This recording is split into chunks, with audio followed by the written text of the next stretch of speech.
Alright students, तो आज हम स्टार्ट करेंगे पावर शेयरिंग। एक छोटा सा एग्जांपल देता हूं आपको। जब भी आपकी मम्मी चॉकलेट लेके आती है घर में, आपसे शेयर अगर नहीं करती, आपके बड़े भाई और बड़ी बहन को दे देते हैं, कैसा फील होता है? अच्छा फील होता है? नहीं ना। आप नोटिस करना कि जब आपकी मम्मी किसी और को चॉकलेट देगी या फिर आपको नहीं देगी, तो आप बोलोगे सर मम्मी आपने गलत किया है मेरे साथ, मुझे चॉकलेट नहीं मिला, मुझे खुशी नहीं हुई, आपने किसी और को दे दी। तो ये जो डिसकंटेनमेंट है, या फिर आप कह लो कि जो आपके दिमाग में चल रहा है कि ये क्या हुआ, ये मुझे क्यों नहीं दिया, तो ये जो आप कह लो डिससेटिस्फैक्शन है, ये हम कह सकते हैं कि आपको आपका हक नहीं मिला। ये हम अगर बड़े पिक्चर की बात करें तो किसी गवर्नमेंट में भी ऐसा हो सकता है कि अगर किसी कंट्री में किसी एक ग्रुप को राइट्स नहीं दिए गए, तो वो ग्रुप क्या करेगा? अपने हक की लड़ाई लड़ेगा। इसको हम बोलते हैं पावर शेयरिंग। पावर शेयरिंग का मतलब ये होता है बेटा कि अगर हम पावर शेयर करते हैं तो कितनी आसानी से हम हर एक ग्रुप को खुश रख सकते हैं।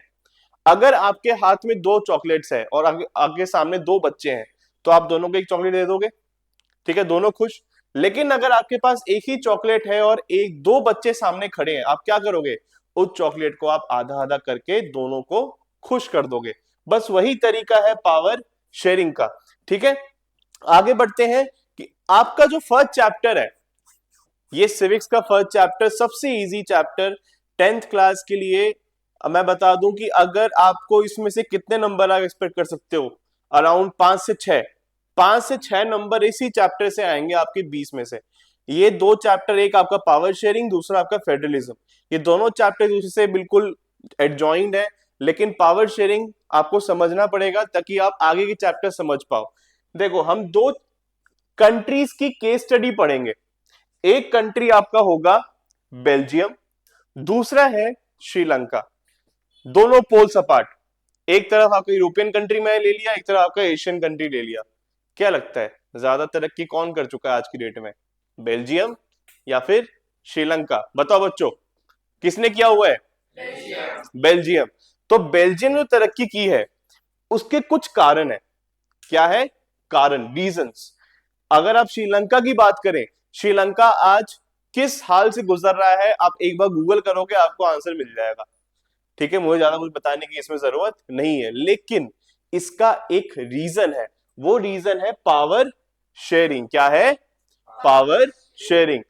Belgium is a prime example of successful power sharing. The country has federal, regional, and linguistic community government that work together to balance the interest. हर एक चीज आपको देख के चलनी पड़ती है जब आप सरकार चला रहे हो। सरकार में अगर आप बैठे हो, अगर आप गवर्नमेंट फॉर्म करके बैठे हो, तो आपको अपने कंट्रीज के हर एक रिलीजियस ग्रुप्स, हर एक लिंग्विस्टिक ग्रुप और हर एक लोगों के बारे में सोचना पड़ेगा। उसी को हम बोलते हैं बेटा डेमोक्रेसी। ठीक है, डेमोक्रेसी अपनाया इसलिए गया है क्योंकि आपको हर किसी के बारे में सोचना है। तो यहां पे हम बात कर रहे हैं कि बेल्जियम में ऐसा हुआ कि दो ऐसे कम्युनिटीज थे जो आपस में ठीक से नहीं घुल मिल पा रहे थे, उनके बीच में कांस्टेंट कॉन्फ्लिक्ट चल रहा था। लेकिन गवर्नमेंट का रोल यहां पे क्या आता है? क्या बोलते हैं गवर्नमेंट? क्या बोलेगी? दोनों आप लोग लड़ाई कर रहे हो और लड़ो, मैं देखता हूं यहां बैठ के। क्या गवर्नमेंट ऐसे बोलेगी? या फिर गवर्नमेंट दोनों के बीच में एक कॉन्फ्लिक्ट रेजोल्यूशन पास करेगी? वो रेजोल्यूशन पास करना एक समझदारी है, उसी को हम बोलते हैं पावर शेयरिंग। ये दोनों केस स्टडी आपको बता दिया जाएगा बेटा, और दोनों केस स्टडी में आप कंफर्म हो जाओगे कि पावर शेयरिंग क्यों इंपॉर्टेंट है, और अगर एक कंट्री में पावर शेयरिंग हो रही है तो कितने अच्छे तरीके से हो रही है, कितने अच्छे तरीके से नहीं।